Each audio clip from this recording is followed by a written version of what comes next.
আজকে আমার আম্মুর হাতের পাতলা খিচুড়ির একটা রেসিপি আপনাদের সাথে শেয়ার করব।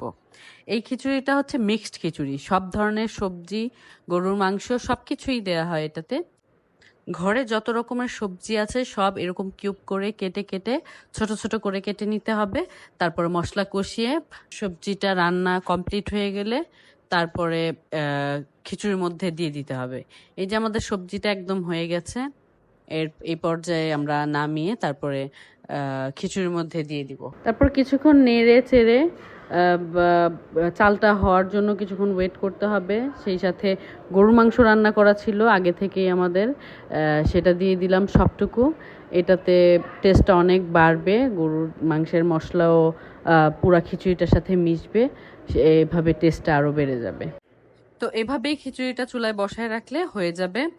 এটাতে আলাদা করে আর বাঘারের প্রয়োজন হয় না, কারণ মশলাটা ভালো করে কষিয়ে নেওয়া হয়।